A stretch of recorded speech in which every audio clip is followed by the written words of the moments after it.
I started out as a student, a little boy in Louisiana. I was always interested in building stuff. In high school, I had the opportunity to build a small table. And I was getting an award because I had built this beautiful table. The fact of it is I was so excited that I could take an idea and spend some time in the lab, and that idea could become a reality. I finished in the School of Architecture at Southern University, Baton Rouge, Louisiana. For a while I realized that in Louisiana that it was very difficult to get a job in the industry other than teaching. So I moved to California 3 years after graduating from Southern University. And the first job I received in California was at architectural sheet metal design in East LA, the City of Commerce. The main purpose of that organization was to design large letters for large corporate buildings. Some of you may remember, may not, there was a building downtown called Occidental Center. The building now has been sold to another company, but those letters were more than 6 feet tall, and they spelled Occidental Center. And that was the most exciting thing for me that I'd ever done. I could pass the freeway and I could tell all of my friends, look, I designed those buildings, that letters that sits on that building over there. I went in the field of structural design with Douglas Aircraft, Rockwell International, Northrop, all of the basic architectural and structural aviation companies in and around California. I was involved in that for a while. They received me with open arms, and I was very pleased to be there and be a part of that process. I taught Compton High School, my first teaching experience here in California. The superintendent of schools of the Compton Unified School District sent me a letter offering me a job to teach drafting, architectural drafting and tech illustration at the Compton Unified School District. I was so excited. It was really exciting times. And when I first got there, part of my motivation was to motivate the students.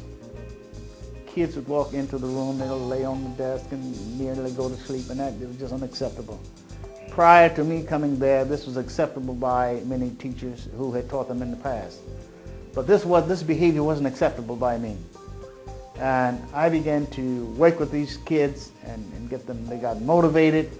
Many of them were who lived in the Compton community. Their parents would like for them to, they were so good at what they were doing, building architectural models and illustrating the jobs that they had done. And they were so exciting that parents began to ask them to do room additions on their homes. And the kids were that motivated them just immensely, because what they were able to do the drawings in the classroom. And I had it so designed that once they've done the drawings in the classroom, we would take the drawings downtown to the planning department, architecture planning department, and they will submit their drawings. During that process, the project manager at the City of Los Angeles, or the County of Los Angeles, would look at the drawings and do the corrections on the drawings. And they would get their drawings back with the correction sheets. And this was a very real life to these kids. They could take something in the classroom and they could do the drawings. It wasn't make-believe, it was for real. And when they got stamped, approved, they came back to the classroom, made the corrections, that was just, you could see the eyes lit up in these kids. They knew that they could do anything they wanted to do. From there I went to Compton College, El Camino College, UCLA, which was a very interesting experience out there because at that time they were in the process of the Manpower Development Program. And I was one of the person who was traveling throughout the United States, well, the western part of the United States with UCLA, training unemployed and unemployed persons. So it was my job to seek those persons out, motivate and give encouragement that they would get into their very positive experience and motivational experiences, and that worked very well for a number of years. During my path, I decided if I was going to move up the ladder, be it administration, be it organizations or whatever, that I needed to increase my credentials in education. So I decided to enroll in the Engineering Technology Division at Cal State LA. This is in, I guess, the late 60s. I would always take my classes in the evening. It was an evening program, master's program. And very, very exciting.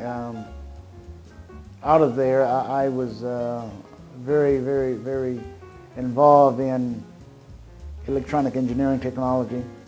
And most of my specification specs was in that area. And at that time, we were just moving into computers.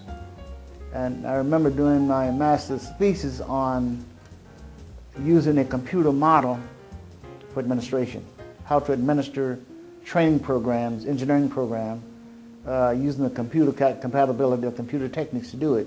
And one of the first masters in Cal State LA in that area back in the early 70s, because I did my master's in 1972. And from there, I would like to say that Cal State LA, the reason I'm here today talking to you about Cal State LA, you are now at the graduate level. The most important thing to me, where I am today and what I'm doing, what I have done, is because of Cal State LA. Excuse me, from the College of Engineering, Computer Science and Technology, the award goes to the Chief Executive Officer of Valdry and Associates, Dr. Warren Valdry.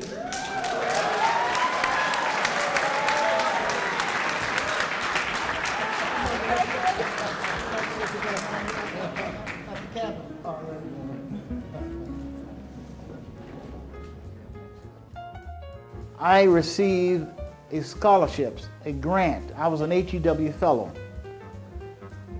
Health, Education, Welfare, and fellow from U.S. Office of Education, to go to UCLA and get my doctorate. They paid me, they paid all my tuition, and they paid me $800 a month stipend just to go to school. Another part was very exciting for me when I was asked to be honored by School of Engineering and Technology because of my accomplishment in terms of subject matter, working with the community, and the things that I have done over the years. The Dean of School of Engineering presented me with my award. I told the Dean and the President of this university, I will come back and give back to this university and give back to the students of engineering and technology.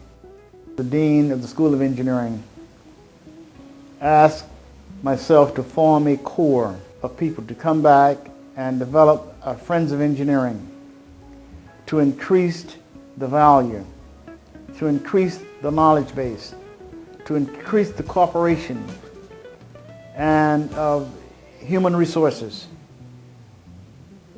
to the School of Engineering to better prepare our students for the next generation. I spent 10 years as the vice president of airport commissioners, appointed by Dick Reardon. Dick believed in one thing. He said, look, I'm appointing you to this commission. Once you leave this commission, I want you to take all of that information, all of the resources, and return it back to the community. And so that's one of the things that I believe in, and Dick Reardon was a tremendous influence in terms of involving me in that whole process. I represented him in the state of and the country of Ghana. In terms of, I led the delegation over there to look at aviation. Period of time, in that 10 years, I was also the national chair of all airport commissioners. When you had 9/11, I was the one who called the meeting to bring all commissioners together to improve to all airport travelers, all airports around the country. They are very safe in traveling in airports around the world. And out of that came what we call today TSA. When you go to the airport and you look at security and safety, that initially came out of that commission. I had a meeting with a good friend of mine, Winston Dobie, and we talked about the study and the eligibility requirements, along with a noted educator, Dr. James Taylor, who's one of the most premier educators in the state of California. A number of suggestions came into the conversation. One of them, which I presented, was that we needed to somehow identify capable, academically capable African American youth and encourage them through a designed program to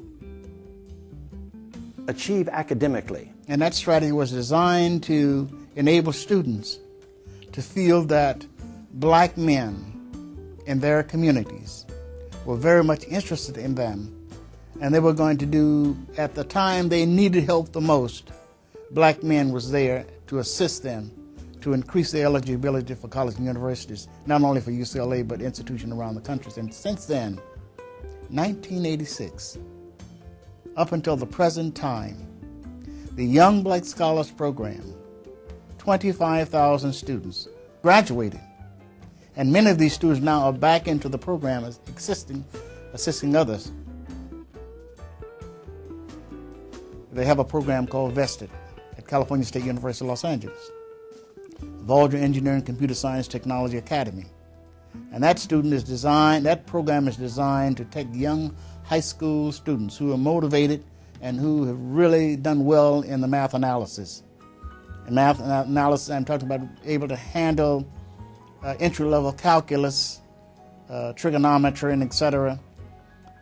That's what I'm involved in right now, motivating young high school students to become involved in high mathematical technology and the STEM program. And I think that's what we need to do, and that's what I'm involved in, and I'm very pleased that they named the program after me. My wife and I, both of our kids, to go to UCLA.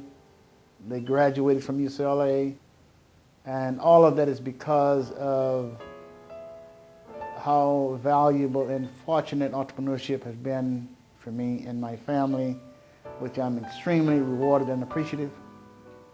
I have a son who is a facility engineer for Boeing Corporation. Our daughter is a librarian at El Camino College.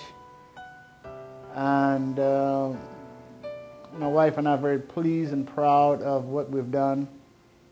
And I couldn't have done this without my partner, my closest confidant and associate. That's my wife. I think she has been a tremendous part of this process. As we grew in this process, we made sure that each and every one of us was a part of the process. We didn't leave either one behind, that we grew together. And God's willing, we will kind of stay together until the true creed of marriage says, until death do we part. We'll be together and doing the things that I've always done. To me, that's very valuable in your growth and development. It was for me. Thank you for listening, and I hope that it had some value to what you're trying to do with your life. Thank you very much.